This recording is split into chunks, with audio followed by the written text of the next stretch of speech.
bom dia a todos os que me estão a assistir nesta manhã, pelo canal digital, o canal online. É com muita satisfação e com muito gosto que eu posso estar aqui uma vez mais para poder partilhar com os irmãos mais uma sessão a respeito e dedicada, portanto, ao livro dos Atos dos Apóstolos.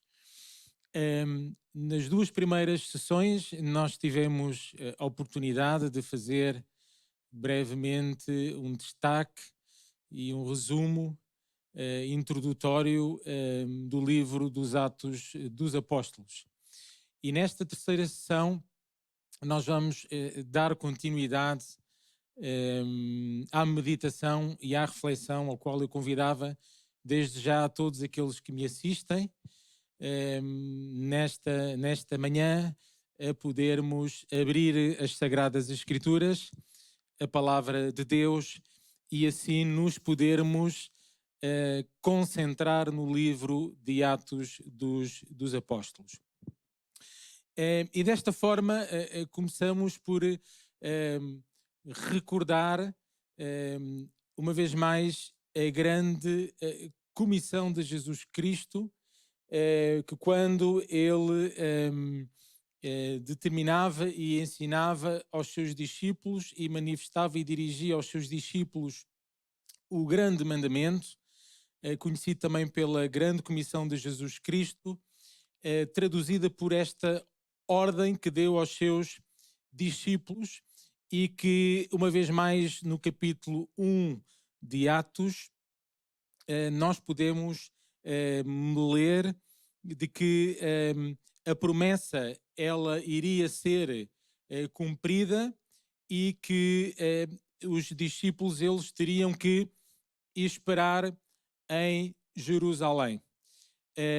Nós podemos ver no versículo 8 do capítulo 1 de Atos, onde Jesus ele transmite aos seus discípulos de que deveriam realmente ficar em Jerusalém para que pudessem receber a promessa, o poder do Espírito Santo, que irá descer sobre vós e serão minhas testemunhas em Jerusalém, em toda a Judeia e Samaria até aos confins da terra. E meus amados, a grande comissão de Jesus Cristo determina realmente o início da primeira geração da Igreja de Jesus Cristo na Terra. Nós lemos e vimos no Evangelho de São Lucas de que Lucas, o autor do Evangelho segundo São Lucas e do livro de Atos, ele relata historicamente e com muita precisão tudo aquilo que Jesus começou a fazer e ensinar até à sua ascensão. Primeiro como homem que se fez, depois também professor nos seus últimos anos de ministério, e no livro de Atos tem o mesmo objetivo, este relato com precisão, mas agora através do seu povo, agora através dos seus discípulos, uma vez que Jesus Cristo já tinha ressuscitado e já tinha ascendido aos céus. Daí que nós podemos encontrar aqui alguma lógica, portanto, no título deste livro, Atos dos Apóstolos, porque relata efetivamente o que é que os apóstolos eles fizeram. Mas mais à frente, deixe-me partilhar isto, eu tenho este pensamento convosco, de que mais à frente poderíamos também intitular este livro como os Atos dos Apóstolos através, e os Atos da sua Igreja, da Igreja de Deus, através da unção e através do poder do Espírito Santo. No fundo, este livro pretende retratar os atos, tudo aquilo que sucedeu na primeira geração da Igreja e dar aqui uma retrospectiva de como tudo se terá passado. Então, nesta grande comissão de Jesus Cristo, existe uma ordem. E esta ordem já Marcos a podia também referir através do livro que ele escreveu, por inspiração divina, Marcos no capítulo 16, versículo 15, onde a ordem foi, e podemos ler: e disse-lhes, ide por todo o mundo, pregai o Evangelho a toda a criatura. Então esta grande comissão determina e fica bem claro qual o propósito da Igreja de Deus. E podemos, nesta ordem, fazer uma divisão. Podemos, numa primeira parte, receber e entender esta ordem como vão e façam discípulos. Significa isto, por outras palavras, que a ordem é esta: ir e fazer discípulos. A segunda parte, batizando e ensinando. Pregando, batizando e ensinando. Era esta realmente a segunda parte, se podemos aqui fazer esta divisão da grande e do propósito de Deus, da Igreja do Senhor e desta grande comissão, ou seja, deste tão grande mandamento que ainda nos dias de hoje faz todo o sentido. Então podemos ver de que o propósito da Igreja é fazer discípulos de Jesus Cristo. E para isso é necessário anunciar, para isso é necessário pregar, para isso é necessário ensinar, para isso é necessário doutrinar, batizar, etc. Mas sempre com este propósito, fazer discípulos. Então, por outro lado, podemos também entender como o estatuto, e importa recordar, o estatuto não é mais do que uma norma para estabelecer regras de organização e de funcionamento. E então o estatuto da Igreja deve efetivamente também, esse é o ensinamento que nós lemos de Atos através também deste grande mandamento de Jesus. Este é o estatuto que realmente está definido por esta grande comissão e com este grande propósito da Igreja, fazer discípulos. Também é certo que Jesus também nos deixou outros mandamentos, nos deixou outras promessas, e uma delas está realmente inscrita no capítulo 2 deste versículo, deste livro de Atos. Mas ficai em Jerusalém. A ordem era esta. Para quê? Para que se pudesse cumprir, uma vez mais, uma promessa de meu Pai. Palavras de Jesus. E este foi o primeiro passo. Era necessário constituir discípulos, era necessário fazer discípulos, era necessário cumprir com esta grande comissão de Jesus Cristo. Mas a ordem foi esta: esperai até que do alto sejais revestidos do poder. Este é mais um ensinamento que nós podemos tirar para os dias de hoje. Meu amado irmão, minha prezada assistente, prezada visita, não importa agora com que posição está, em que posição está, vale a pena esperar no Senhor. Vale a pena esperar efetivamente por aquilo que Ele tem, por aquilo que Ele tem para fazer na nossa vida. E a ordem realmente ainda hoje é uma realidade. Porque nós podemos ver desde também o livro de Isaías, onde no capítulo 40, um capítulo que eu recomendo a leitura uma vez mais, nós podemos entender aqui, e a mensagem também era esta: que os que esperam no Senhor renovam as suas forças. Então, meus amados irmãos, nós iniciamos este capítulo 2 de Atos, e que nos dá efetivamente esta perspectiva de que o dia de Pentecostes tem realmente aqui uma grande simbologia na história do povo de Deus. Era celebrado 50 dias depois do domingo de Páscoa, e ocorre precisamente no 10º dia depois da celebração da Ascensão de Jesus. Isto porque Jesus, como sabemos, ele ficou 40 dias após a sua ressurreição, dando e ministrando os últimos ensinamentos aos seus discípulos. E para que os 50 dias completassem da Páscoa até ao último dia da grande festa de Pentecostes, aliás, sobram realmente estes 10 dias.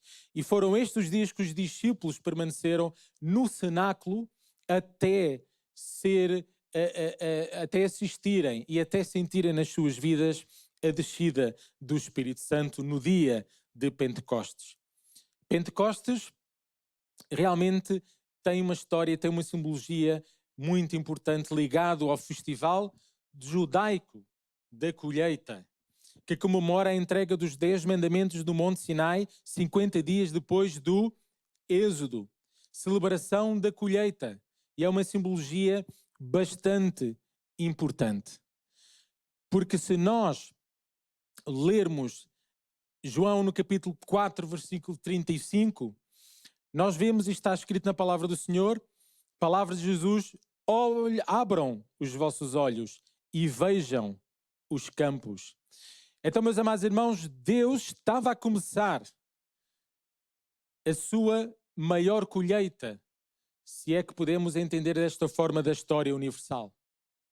Dia de Pentecostes, dia realmente em que receberam o poder de Deus, receberam uma manifestação extraordinária e sobrenatural do Espírito Santo, mas também existia este ritual, esta história do festival judaico da colheita. E palavras de Jesus em João dizia: olhem, abram os olhos e vejam os campos que estão prontos para a colheita.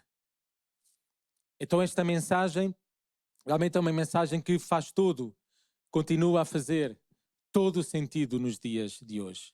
Porque os mesmos campos a que Jesus retratava há mais de 2000 anos atrás, eles continuam presentes nos dias de hoje. Porque Jesus, ele estava realmente a referir à humanidade. Porque o plano da salvação é isto mesmo. Jesus, ele veio para salvar todos aqueles que se tinham perdido. Então, por esta razão, o dia de Pentecostes e este capítulo 2 do livro de Atos é realmente considerado por muitos entendidos, e não é difícil perceber o porquê. É considerado como o dia do nascimento da Igreja cristã. Vemos o poder dado à Igreja. E é um dos momentos mais importantes da história da Igreja e do povo de Deus.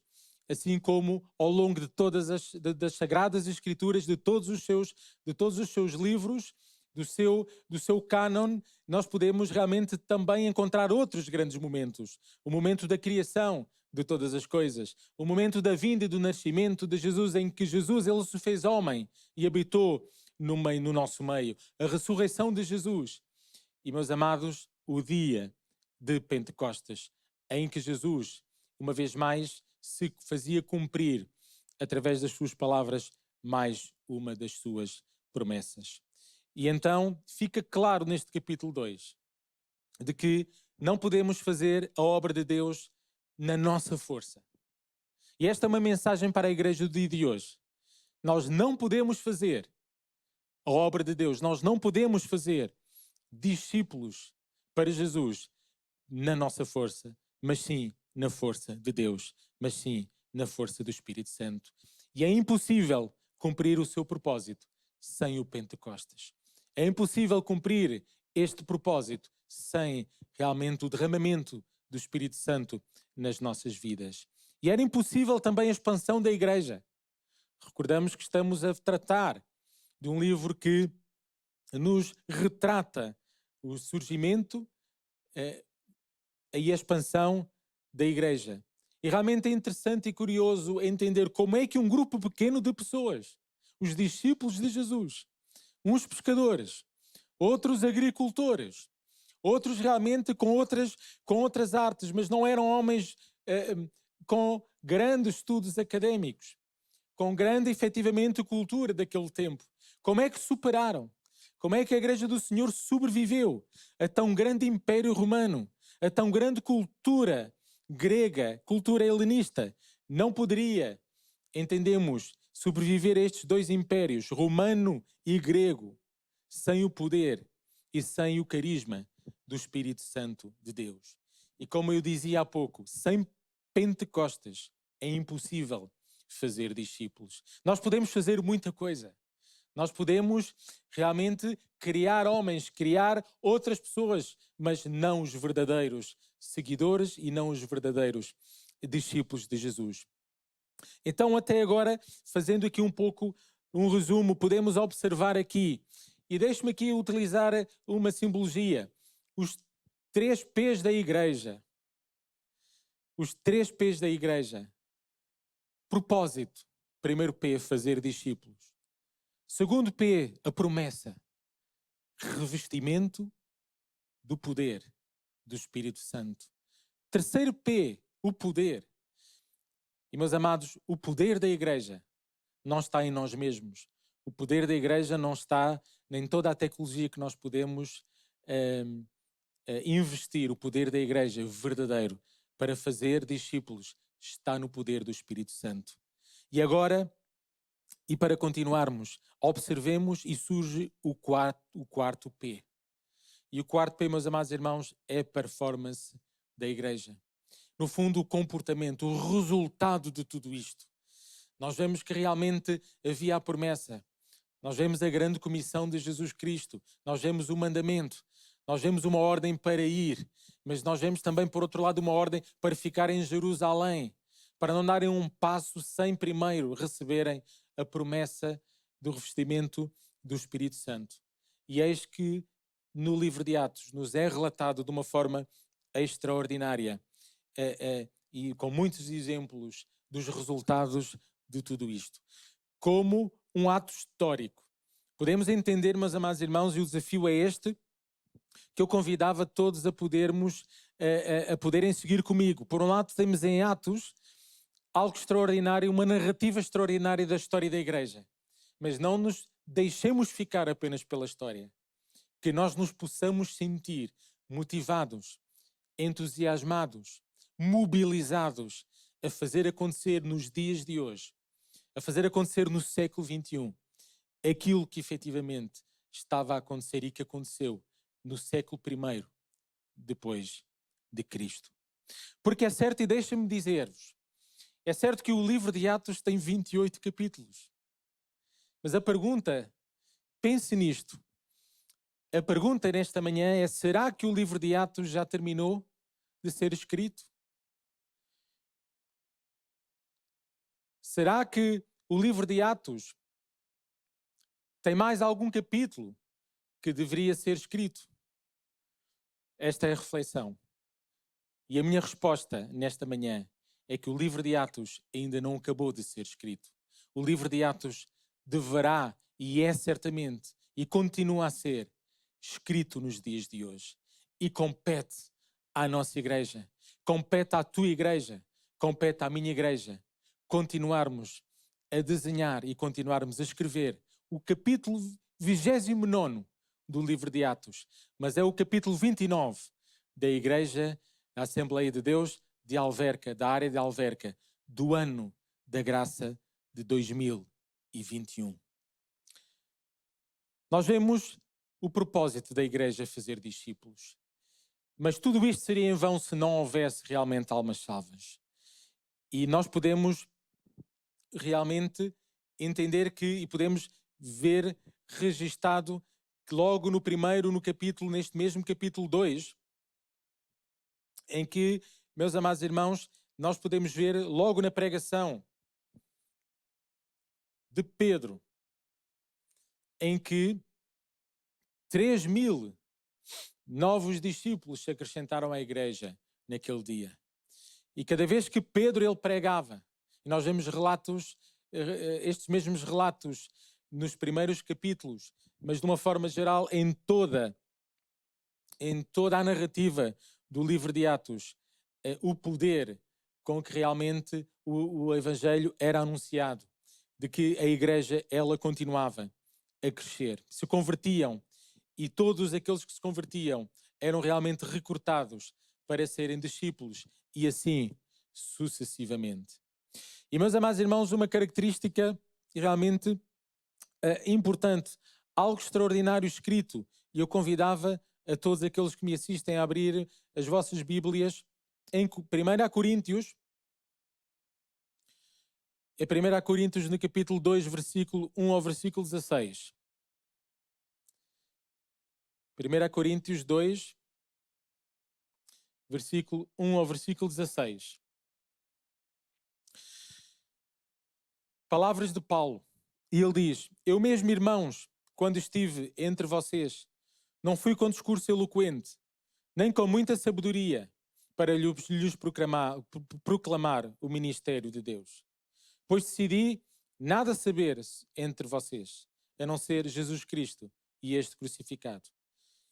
E foi com franqueza, temor e com muito tremor que estive entre vocês. Minha mensagem e minha pregação não consistirá em palavras persuasivas de sabedoria humana, mas em demonstrações do poder do Espírito, para que a fé que vocês têm não se baseasse na sabedoria humana, mas no poder de Deus. Entretanto, falamos de sabedoria entre os que já têm maturidade, mas não da sabedoria desta era ou dos poderosos desta era, que estão sendo reduzidos a nada. Ao contrário, falamos da sabedoria de Deus, do mistério que estava oculto, o qual Deus pré-ordenou antes do princípio das eras para a nossa glória. Nenhum dos poderosos desta era o entendeu, pois se o tivessem entendido, não teriam crucificado o Senhor da glória.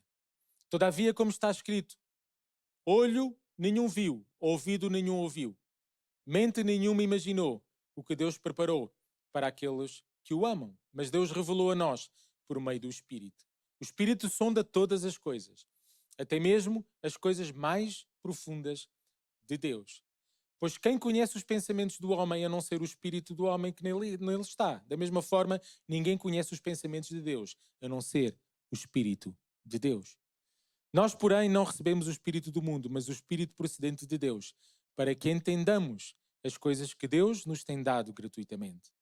Nelas também falamos, não com palavras ensinadas pela sabedoria humana, mas com palavras ensinadas pelo Espírito, interpretando verdades espirituais para os que são espirituais.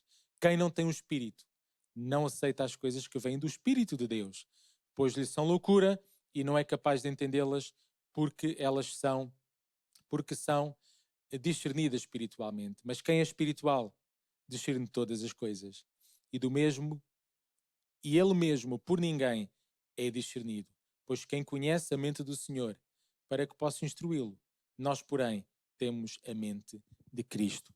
E palavras muito importantes do apóstolo Paulo e que vêm corroborar realmente a importância de o Espírito de Deus estar presente, o seu Espírito Santo estar presente na igreja, para que o fazer discípulos, o propósito, possa realmente ter a unção e possa cumprir com os propósitos divinos.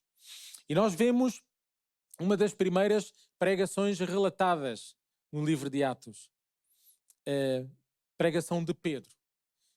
Curioso de que em Atos, no capítulo 2, versículo 37, que nós podemos, realmente também eu convidava a todos a podermos abrir. Atos no capítulo 2 e versículo 37. Tal não era o poder outorgado pelo Espírito Santo, que a própria plateia, quem estava realmente a ouvir Pedro, eles próprios, como diz a palavra do Senhor, ouvindo eles isto, compungiram-se, se afligiram, por outras palavras, se comoveram, se sensibilizaram em seu coração e perguntaram ao Pedro e demais apóstolos: que faremos, varões e irmãos? Note, Pedro não teve que fazer nenhum convite. Pedro, ao anunciar as boas novas, ao anunciar daquilo que era o propósito da igreja, ao anunciar aquilo que realmente era o propósito, era o plano da salvação, a anunciar Jesus, não teve necessidade de chegar no final da mesma e de fazer o convite. Eles próprios, quem os estava a ouvir, se compungiram, se sensibilizaram no seu coração. E a pergunta aqui é ao contrário, eles próprios perguntaram a Pedro e aos demais apóstolos: que faremos, varões e irmãos? Que faremos? Arrependei-vos e aceitai. Então, nós podemos também recordar a origem da palavra igreja. Falamos e temos falado muito da igreja nas duas primeiras sessões. O livro de Atos mostra-nos aqui a gênese, a origem e como foi fundada a igreja. E a palavra portuguesa, igreja, meus amados, provém do substantivo composto grego, que provém do grego eclésia, que por sua vez é a combinação da preposição ek com o verbo kaleo, sendo que realmente ek tem o sentido de para fora. O sentido de para fora. E kaleo o sentido de eu chamo, eu convoco. Então, meus amados, esta palavra, esta igreja, o conceito de igreja, a palavra igreja, proveniente do grego, tem um sentido etimológico de chamados para fora, convocados para fora, missão para fora, campo de ação para fora. Os campos estão lá fora. E não no sentido de assembleia para dentro.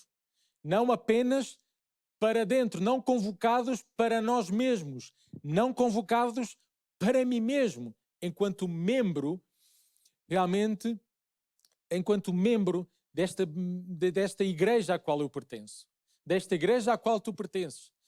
Nós somos convocados para esta assembleia. Nós somos convocados para uma assembleia maior. Nós somos convocados para a Assembleia de Jesus e somos convocados para fora, para agir lá fora.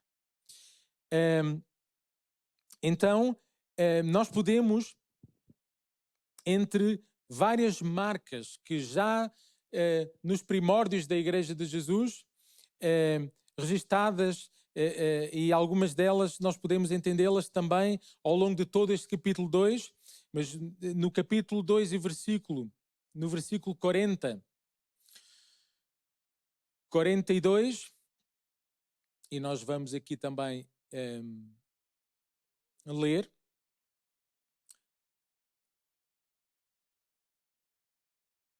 As marcas que caracterizavam a igreja daquele tempo, a igreja primordial, capítulo 2, como disse, versículo 42, e eles se dedicavam ao ensino dos apóstolos, à comunhão, ao partir do pão, às orações. Nós podemos aqui, dentro de uma igreja universal, dentro da igreja de Jesus Cristo, vemos marcas visíveis desta igreja invisível.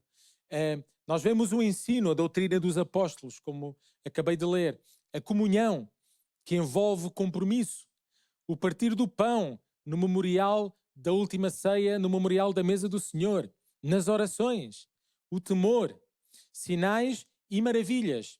E em Atos do capítulo 2, no versículo um pouco mais à frente, do versículo 47, e todos os dias, diz a palavra do Senhor, e todos os dias acrescentava o Senhor à igreja aqueles que se haviam de salvar.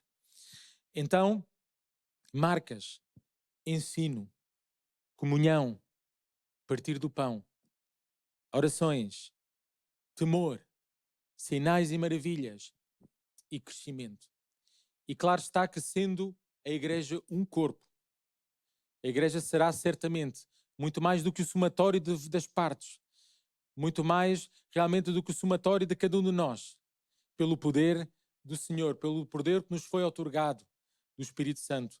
Nós podemos e devemos realmente, cada um de nós, contribuir também nos dias de hoje para estas mesmas marcas, e que estas marcas sejam uma realidade e sejam uma verdade na igreja do século XXI, na nossa igreja no sentido universal e no sentido local. Ensinar a palavra do Senhor, doutrinar, comunhão, que envolve compromisso, partir do pão, orações, temor, sinais e maravilhas, e o Senhor numa igreja com estas marcas visíveis a todos. Eu creio e continuo a acreditar neste versículo 47, capítulo 2, como uma promessa para os dias de hoje, de que o Senhor, Ele acrescenta à igreja aqueles que se haviam de salvar. Então, meus amados irmãos, interessante, e continuando aqui um pouco, analisando os resultados e, como eu dizia, desta mesma performance da igreja. É certo que é um conceito, uma palavra moderna dos dias de hoje, mas revela aqui os resultados, porque, meus amados irmãos, assim como Jesus, a sua morte, a sua vinda, a sua morte, a sua ressurreição teve um resultado, um impacto visível na vida de quem o aceitou um dia, nós também entendemos de que a Igreja do Senhor deve realmente também manifestar este mesmo resultado, deve apresentar resultados. E, meus amados irmãos, no capítulo 3, nós podemos ver uma passagem muito comum, muito habitual, inclusivamente recordo-me de ser muitas vezes ensinada na palavra, portanto, na escola dominical, a cura daquele homem que há várias décadas, portanto, que ele era coxo, ele tinha nascido inclusivamente coxo, e nós vemos aqui, meus amados, aqui a cura, o discurso de Pedro e a cura deste mesmo coxo quando Pedro e João quando eles subiam, portanto, as escadas do templo. E nós vemos aqui como é que um homem comum, como Pedro era, como é que ele, ungido pelo Espírito Santo, as palavras dele e recordar: prata e ouro não tenho, mas isso que tenho eu te dou. Em nome de Jesus, levanta-te e põe-te de pé. Que poder extraordinário, não de Pedro, mas da unção e pelo poder que ele recebeu e que foi outorgado por Deus na presença do Espírito Santo. Podemos ver, meus amados irmãos, de que nem todos entendiam este poder. Nem todos, efetivamente, entendiam como é que era possível tudo aquilo acontecer. Ao ponto, realmente, de que Pedro, ele discursou, e nós podemos ver no capítulo 3, nós podemos realmente entender o discurso e podemos ler o discurso de Pedro no templo, onde realmente ele, é muito curioso e muito importante este capítulo, porque nos demonstra realmente de que Pedro, ele teve alguma dificuldade em entender também a reação daqueles que o rodeavam.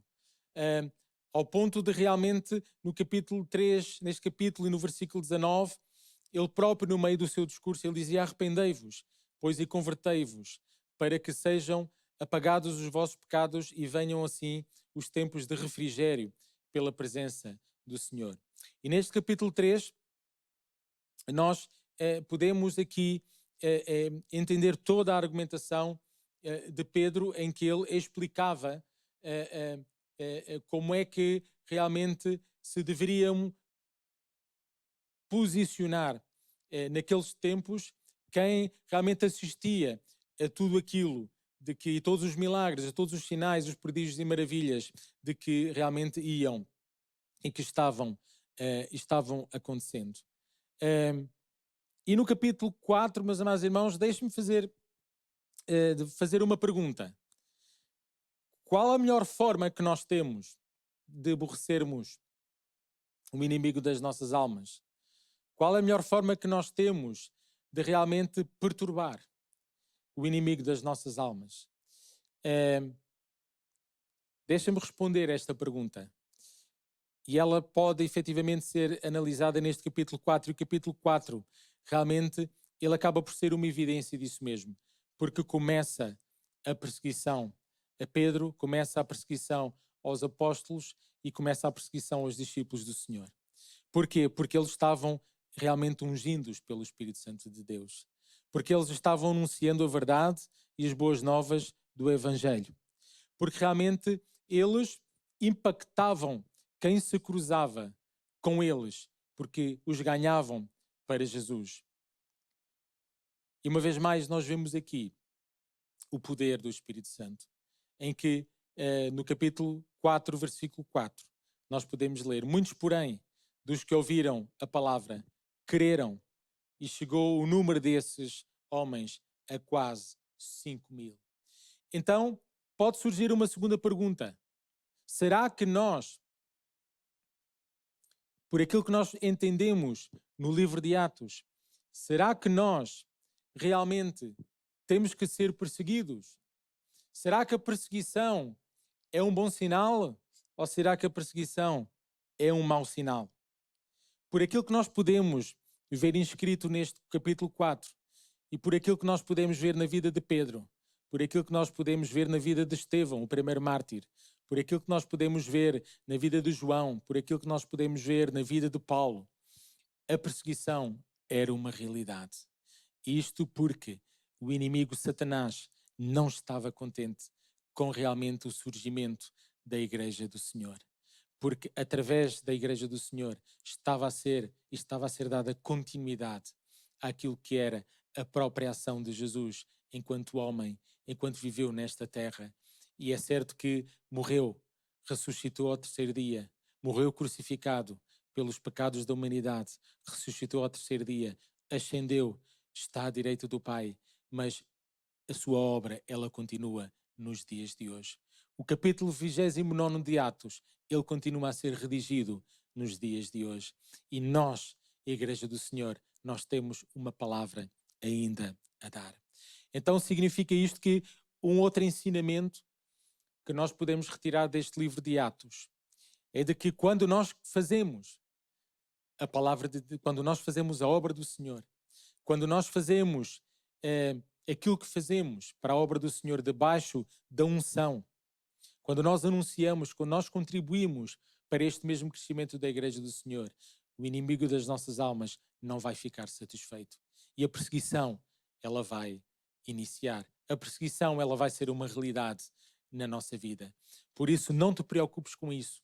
Quando estás a ser perseguido, significa que tu estás realmente, tu estás a fazer aquilo que Deus te determinou para fazer. Porque o objetivo de Satanás é parar a obra do Senhor, mas o objetivo da Igreja é dar continuidade àquilo que Jesus ele nos ensinou e a dar continuidade ao grande mandamento e à grande comissão: ide, anunciai o Evangelho a toda a criatura. Os mesmos, meus amados irmãos, que tinham prendido Jesus, que tinham maltratado Jesus, que tinham julgado, que tinham matado Jesus, eles aparecem de novo. E aparecem de novo neste capítulo 4. É curioso, para realmente prender. E nós vemos Pedro e João presos. Dá-se a primeira prisão. Curioso, a igreja estava realmente com uma força extraordinária. A igreja eram milhares aqueles que se acrescentavam dia a dia. E surge a primeira prisão. Então podemos ver no capítulo 4 um primeiro impedimento para que a Igreja do Senhor, ela pudesse crescer. Mas, meus amados irmãos, a Igreja do Senhor foi instituída por Deus. A Igreja do Senhor foi, efetivamente, uma promessa de Jesus. E Jesus, ele disse que deveríamos esperar em Jerusalém para que do alto pudéssemos ser revestidos de poder. E debaixo deste poder do Espírito Santo, nada nem ninguém pode parar o crescimento da Igreja. Foi uma realidade. Nós podemos, meus amados irmãos, neste capítulo 4, recordar o que se passou a Pedro e João nesta primeira prisão, nesta primeira tentativa de o inimigo das nossas almas prender, fazer parar o movimento que estava em franco crescimento da Igreja de Jesus. E então, no capítulo 4, é um capítulo muito importante porque nós podemos aqui entender todos os entraves que a Igreja estava a começar a sofrer e pode servir também como nossa motivação, como nosso ensinamento de que a Igreja, quando cresce, ela vai ter desafios. Podemos não ser presos nas cadeias dos dias de hoje, mas existem muitas formas que o inimigo das nossas almas ele tem para travar o movimento da Igreja. Muitas formas de prender realmente a expansão da Igreja. Mas, meus amados irmãos, neste capítulo 4, que nós possamos ver em Pedro e João um verdadeiro exemplo. Eles foram presos, eles foram apresentados perante o Sinédrio. E deixe-me abrir então aqui o capítulo 4 perante o Sinédrio. E perante este mesmo, meus amados irmãos, perante este mesmo Sinédrio, importa aqui fazer uma retrospectiva histórica. Em grego, este Sinédrio significava assembleia. E nesta assembleia, naqueles dias, seria, e nós podemos ler isso na história, uma associação de 20, de acordo com a lei judaica, 20 a 23 juízes. E a lei judaica ordenava efetivamente a existência dessa mesma assembleia em cada cidade, como se um tribunal se tratasse. O grande sinédrio era, meus amados irmãos, uma assembleia de juízes judeus que constituía a corte legislativa suprema do antigo Israel. O grande sinédrio, para nós termos uma noção, porque muitas vezes, certamente, muitos de nós já lemos várias vezes, dezenas ou centenas ou milhares de vezes este capítulo 4, nós vemos Pedro e João serem presos e serem apresentados perante este sinédrio. E este sinédrio nada mais nada menos incluía um príncipe, um chefe, um sumo sacerdote e outros 69 integrantes que sentavam em semicírculo. Nós podemos ver que Pedro e João, depois de terem sido presos, eles foram apresentados a esta mesma assembleia, com o sentido de realmente de os julgar. Este grande sinédrio que se reunia no templo e com este objetivo de os poder indagar, como se tratasse efetivamente de uma inquisição.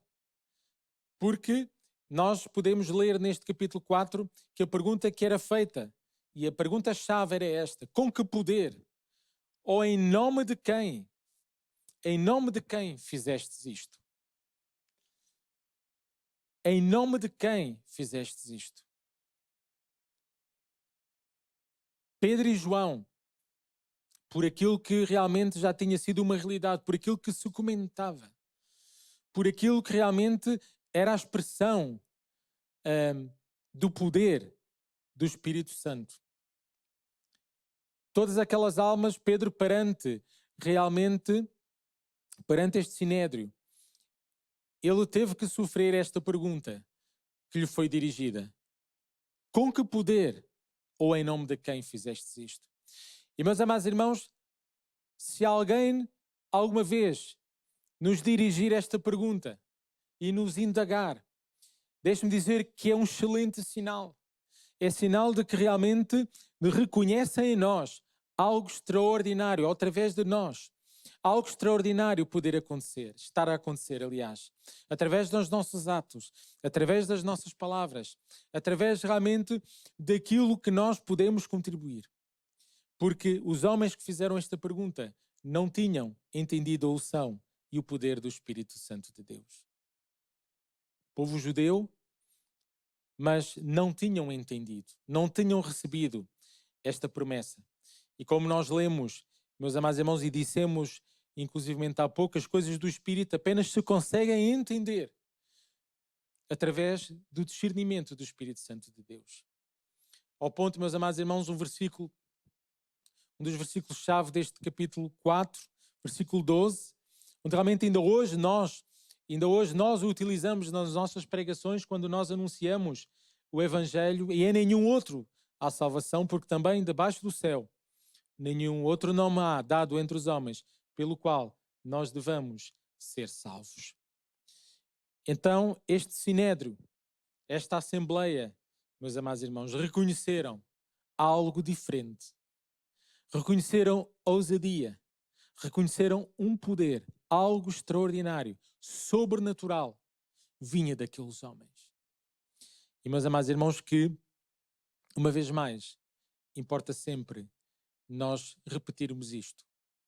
Que nós possamos nos sentir motivados, que nós nos possamos sentir entusiasmados. É que a Igreja dos dias de hoje, no sentido geral, a Igreja de Jesus, que está escrevendo o capítulo 29 do livro de Atos ainda nos dias de hoje, que nós possamos realmente entender e que nos possamos sentir motivados em transmitir e continuar a transmitir esta ousadia. Sejamos ameaçados, como Pedro e João eles foram ameaçados. Eles, inclusivamente, tentaram desmotivá-los e tentaram fazer com que eles deixassem de pregar. Mas, meus amados irmãos, quando tu tens o poder e quando tu tens a ousadia do Espírito Santo, nada nem ninguém te pode fazer parar. declamar o nome de Jesus. E uma vez mais, no versículo 31, e ao longo do livro de Atos, nós vemos várias repetições daquilo que ocorreu no dia de Pentecostes. Nós vemos no capítulo 31 que novamente existiu o derramamento do Espírito Santo e continuavam a andar de ousadia em ousadia, de poder em poder, manifestando realmente a ação de Jesus Cristo através das suas vidas. E meus amados irmãos, a igreja continuava, a igreja estava crescendo, a igreja neste momento da sua história seria representada por uma grande multidão. Nós já vimos que de uma vez só salvaram-se 3.000 almas e de outra vez quase 5.000 almas. Nós podemos aqui entender realmente de que existia uma grande multidão de pessoas que passariam a viver nesta comunidade, numa chamada comunidade cristã, que ainda não teria certamente a organização como nós temos a organização nos dias de hoje, mas que o grupo ele estava crescendo, esta comunidade cristã, e os apóstolos tinham realmente que ter um sistema organizado para que pudesse suprir estas necessidades da comunidade. E surge então uma outra marca da igreja daquele tempo, da igreja primitiva. E outro padrão, e esta marca e este padrão era de que ninguém era dono de nada a fim de que fosse distribuído de acordo com as necessidades de cada um. Existia claramente aqui esta marca de doação, esta marca de partilha, esta marca realmente de que era necessário para que esta igreja pudesse dar suprimento, pudesse dar realmente condições a que esta grande multidão pudesse viver também nesta comunidade cristã, pudesse realmente existir bens suficientes para a subsistência da igreja. E, meus amados irmãos, naquele tempo surgiu e os discípulos e os apóstolos, eles foram realmente tocados por parte do Senhor com este mesmo sentimento, ao ponto de nós conhecermos neste capítulo 4 do livro de Atos, ao ponto de nós conhecermos uma personagem, que certamente os irmãos se recordarão, que é o Barnabé, um levita. E através do exemplo de Barnabé, o levita, e como tal certamente não teria herança como os demais, mas aquilo que ele possuía, a sua herdade, ele a vendeu e ele a deu aos apóstolos. Porque, meus amados irmãos, quem é ungido pelo Espírito Santo, deixa-se guiar pelo Espírito Santo. E certamente que Barnabé, ele entendeu isso mesmo. Ele, naquela circunstância em que a igreja ela crescia, ele entendeu, meus amados irmãos, de que tinha que estar comprometido com esta igreja e tinha que realmente deixar-se ser usado. E o Espírito Santo usou Barnabé e usou realmente de uma forma maravilhosa, porque usou de acordo com aquilo que era necessário. Então, meus amados irmãos, que Deus nos ajude, uma vez mais, para os dias de hoje, que Deus nos ajude realmente a nós podermos entender isso mesmo, que o Espírito Santo ele nos usa na medida do necessário. Então o desafio nesta manhã é que eu e tu nos possamos deixar usar, não para fazermos aquilo que nós no nosso entendimento pensamos que é importante, pensamos que é necessário, mas para que realmente Deus nos possa usar e que o Espírito Santo de Deus nos possa usar para aquilo que verdadeiramente a igreja do Senhor ela necessita. Porque certamente Jesus, ele sim, porque a igreja é dele, ele percebe melhor do que eu aquilo que é preciso. Então que eu me possa deixar usar. Mas com certeza de que nem todos aqueles que se iam acrescentando à igreja do Senhor seriam também revestidos e teriam um propósito verdadeiro. Nós entramos aqui no capítulo 5 e somos confrontados com uma história, depois da história de Barnabé, curioso, depois da história de Barnabé e este exemplo maravilhoso que nós vemos de Barnabé deixando-se usar pelo Espírito Santo, nós vemos uma narrativa oposta. Nós vemos uma narrativa onde nós podemos constatar a história de Ananias e sua mulher Safira. É talvez uma das histórias mais emblemáticas, porque seguida uma narrativa bondosa, de um ato bondoso de Barnabé, nós podemos realmente ver aqui uma história muito dura, um ensinamento muito duro, em que o próprio apóstolo, próprio Pedro, não teve que intervir com disciplina, porque Deus, ele realmente interviu diretamente, e porque nós não sabemos efetivamente o que é que estaria por detrás, mas nós conseguimos perceber de que o padrão realmente da vida deste casal, que certamente teria várias motivações por detrás, mas não sabemos o que é que poderia ter levado este casal realmente a um dia a poderem fazer parte desta igreja. Certamente uma lição para os dias de hoje. Mas nós vemos neste relato 5 de que não serve de qualquer maneira.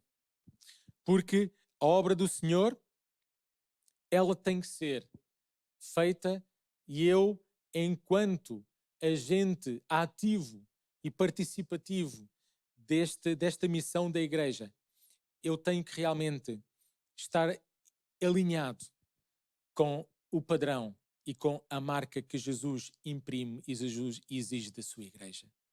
Como as marcas que vimos há pouco, uma delas é que realmente nós não podemos pertencer a uma igreja, à igreja de Deus, sem ter Deus na nossa vida. Nós não podemos pertencer à igreja de Cristo sem efetivamente termos o Espírito de Deus, o Espírito de Cristo na nossa vida. É um contraste, é certo, entre a narrativa de Barnabé e a narrativa de Ananias e Safira. Mas, meus amados irmãos, para o estabelecimento do reino de Deus e para o propósito realmente da igreja, um dos P's da igreja, propósito, é fazer discípulos. Os discípulos não podem ser feitos de qualquer forma. Os discípulos têm que ser feitos debaixo, meus amados irmãos, do poder que nos foi outorgado e diretamente através do poder do Espírito Santo de Deus. E meus amados irmãos, não vale a pena nós nos iludirmos. Há uma lição muito dura que nós podemos retirar deste capítulo 5. Não vale a pena nos iludirmos, e que o Senhor me ajude e que o Senhor o ajude. É que podemos pensar que nos enganamos uns aos outros. E certamente que se calhar nos enganamos uns aos outros. Safira, Ananias e Safira, eles pensavam que podiam estar enganando, podiam continuar estando enganando. Mas, meus amados irmãos, podemos enganar-nos uns aos outros, mas nós não enganamos o Senhor. Nós não enganamos a Deus, porque a Deus, Ele não se deixa enganar. Porque Deus é verdade, mas Deus é amor, mas Deus também é justiça. E eles pensavam que podiam enganar os apóstolos, quando realmente estavam trazendo à casa do Senhor um valor diferente para o qual venderam as propriedades. Eles pensavam que podiam enganar os apóstolos, mas eles estavam a enganar o Espírito Santo de Deus, e estavam a enganar o próprio Deus. E certamente que esta dureza nesta história, nesta narrativa, nós não sabemos, mas o padrão de Deus, meus amados irmãos, do Antigo Testamento é o padrão de Deus no Novo Testamento, é o padrão de Deus nos dias de hoje. De que Deus sempre dá uma oportunidade. Deus sempre dava oportunidades. Nós podemos ver desde realmente o Antigo Testamento, o dilúvio. Deus deu a oportunidade daqueles homens e daquelas mulheres se arrependerem. Antes de destruir Sodoma e Gomorra, Deus também os salvou daquela guerra dos 4 reis contra os 5 reis. Vemos isto na narrativa histórica do Antigo Testamento. E com certeza, meus amados irmãos, não nos é relatado isso neste capítulo 5. Mas que Ananias e Safira tiveram, com certeza, pelo padrão, pelo amor e pela misericórdia do Senhor, eles tiveram muitas hipóteses, eu creio nisto. E creio porque existem muitos relatos e muitas narrativas na palavra do Senhor que nos ensinam isto mesmo. De que, antes de vir o juízo, o Senhor dá oportunidade. Então que nós, meus amados, que nós possamos realmente entender isto. E neste capítulo 5, que nós possamos retirar esta história. Não vale tudo. Não vale de qualquer maneira. porque tudo aquilo que eu possa fazer na igreja para bem do cumprimento do seu propósito, fazer discípulos, seja efetivamente de acordo com os padrões de Deus, porque senão nós não enganamos o nosso Deus, nós estamos a enganar uns aos outros. Então, meus amados irmãos, a igreja ela estava crescendo e já estamos, portanto, realmente a terminar esta sessão, mas não gostava de fazer nesta manhã sem podermos tocar aqui um pouco também neste marco entre o capítulo 6 e o capítulo 7, que define aqui um pouco uma linha de expansão, porque até agora tudo aquilo que nós vimos se passava em Jerusalém, no cumprimento do versículo 8 do capítulo 1, mas ficai em Jerusalém até que do alto sejais revestidos de poder. Então, meus amados irmãos, a igreja ela estava crescendo, como nos relata o livro de Atos. O crescimento da igreja era uma realidade e surgia efetivamente a necessidade de eleger quem se pudesse ocupar das demais tarefas de gestão do dia-a-dia da igreja. Recordo que importa recuar naqueles tempos. A Igreja do Senhor não estava realmente organizada como a igreja que nós conhecemos nos dias de hoje. E como está bem organizada, tem os seus departamentos, tem realmente os seus responsáveis, tem os seus intendentes, tem os seus superintendentes. E, meus amados irmãos, a igreja ela estava crescendo, ela estava realmente criando esta primeira geração. E era necessário. Nós podemos entrar aqui no capítulo 6 e capítulo 7 com instituição. Mais uma lição maravilhosa. A instituição dos diáconos, a eleição dos primeiros 7 diáconos da história da igreja. E uma vez mais, meus amados irmãos, padrão divino. No processo de escolha, no processo de seleção, o padrão divino. Para que uns se pudessem dedicar e continuar a dedicar à oração ao ministério da palavra. Existia outro que se tinham que dedicar a tarefas realmente mais seculares, do dia-a-dia, da gestão, como já disse. Qual a característica? Atos capítulo 6, versículo 3. Nós que fazemos parte realmente da igreja dos dias de hoje, nós que temos responsabilidades muitas vezes em outorgar, em delegar, que não nos possamos esquecer deste versículo 3.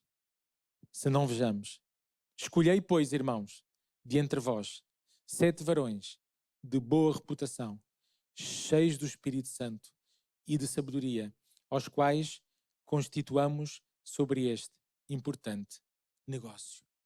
Então, meus amados irmãos, como eu dizia há pouco, antes de delegarmos, antes de podermos entregar, antes de nós nomearmos, seja quem for, seja que tipo de trabalho for para a Igreja do Senhor, que nós possamos atender e recordar-nos deste versículo que está instituído e está escrito no capítulo 6, versículo 3, capítulo 6 de Atos. Escolhei entre vós 7 varões de boa reputação.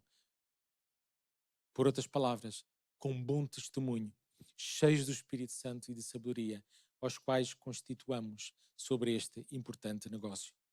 Sabem, os amados irmãos, uma lição que nós podemos retirar muitas vezes, nós queremos escolher alguém no serviço do Senhor, para a Igreja do Senhor, para uma determinada função e começamos, humanamente falando, a olhar para o perfil, aquilo que hoje chamamos as competências. Se tem competências técnicas, se realmente sabe falar, se realmente sabe posicionar, é certo que isso é importante. Não há nada melhor do que realmente uma boa dose de competências técnicas colocadas ao serviço do Senhor, revestidas e outorgadas e usadas através do poder e da unção do Espírito Santo. Nada melhor se conseguirmos juntar as duas. Extraordinário. Mas que em primeiro lugar, estejam presentes no nosso ato de escolha, no nosso ato de seleção, estejam presentes a virtude, se tem virtude do Espírito Santo na sua vida. E, meus amados irmãos, foi isso que aconteceu e é isso que a igreja primitiva, nós podemos realmente entender e na igreja primitiva nós podemos também reconhecer esta lição que ainda nos dias de hoje é realmente uma realidade. E mais à frente, no versículo 7, dizia isto mesmo, neste mesmo capítulo 6. E crescia a palavra de Deus. E em Jerusalém se multiplicava muito o número dos discípulos. E grande parte dos sacerdotes realmente obedecia à fé. E, meus amados irmãos, para terminar, no final da narrativa, desta narrativa, entre o capítulo 6 e o capítulo 7, nós podemos ver aqui, com a história do martírio de Estevão, em que Estevão também ele foi julgado perante realmente uma assembleia. E que nós vemos realmente aqui no capítulo 7, versículo 58, em que se abre a porta e é pela primeira vez, aparece aqui a introdução de uma personagem que nós conhecemos bem, Paulo. Ou melhor, naquele tempo ainda antes da conversão, Saulo de Tarso. E nós vemos que Saulo, e que Lucas introduz no capítulo 7, versículo 50, capítulo 7, versículo 58. Vale a pena para os irmãos que estão tomando notas no versículo 58. E diz o seguinte, na minha versão: arrastaram-no a Estevão para fora da cidade e começaram a apedrejá-lo. As testemunhas deixaram seus mantos, os mantos de Estevão, aos pés de um jovem chamado Saulo. E Saulo fica e é apresentado pela primeira vez na narrativa de Lucas. E ele fica ali. Mas nós podemos ver realmente, meus amados irmãos, de que Saulo, ele já estava ativo na perseguição da igreja. Porque realmente ele assistiu a todo o processo de julgamento de Estevão, até ao ponto realmente em que Estevão ele estava sendo apedrejado e foi levado à morte através deste apedrejamento. E realmente Saulo ele fica lá, ok? E nós depois temos realmente a continuação da narrativa de Atos e mais à frente, portanto, nós vemos então a conversão de Saulo de Tarso.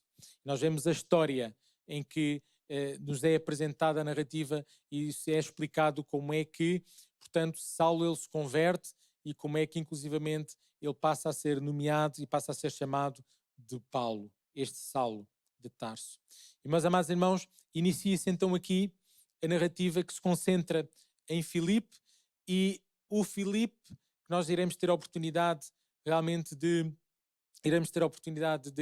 começar e continuar na próxima sessão, na quarta sessão, nós podemos ver aqui Filipe, um dos diáconos, e uma das primeiras coisas que ele faz, e realmente, meus amados irmãos, é ir a Samaria para pregar realmente lá o Evangelho e que nós teremos a oportunidade na próxima sessão, e desde já gostava de aqui reforçar uma vez mais o convite a poder estar presente no próximo domingo, a seguir a este, em que estará a passar, portanto, esta gravação digital, que nos pudesse acompanhar nesta quarta sessão.